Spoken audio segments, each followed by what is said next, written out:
আমার ঘরে কোনো বাজার সাথে কিচ্ছু নাই, এই জন্য টাকা চাইতেছি। বাজান টাকা দাও, দাও বাজান, অনেক বিপদ আছি তো। আরে লোকটার কত বিপদ।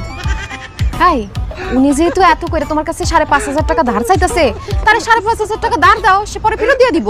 বৌমা এটা তুমি কেমন কথা কইরা? ধার কি লেগে নিবো আমি? আমার কাছ থেকে সে 5,000 টাকা ধার নিছে, সুদে আসলে 5,500 টাকা হয়েছে। আমার পাওনা টাকায় আমি তার কাছে ফেরত চাইতেছি। কি বলেন সিদ্দিক ভাই, আপনি আমার পোলার হাতে পা ধরে আপনার পাওনা টাকা চাইতেছেন? আর পাওনা টাকা চাইতে এসে আপনি আপনার এত সমস্যার কথা বলতেছেন কেন? কি করবো ভাবি কন? এই দেশে টাকা ধার দেওয়ার সময় অন্যের দুঃখের কথা শুনতে হয়, আবার সেই টাকা ফেরত দেওয়ার সময় নিজের দুঃখের কথা শুনাইতে হয়। এই জন্য আপনার পোলারে আমার দুঃখের কথা শুনাইতেছি।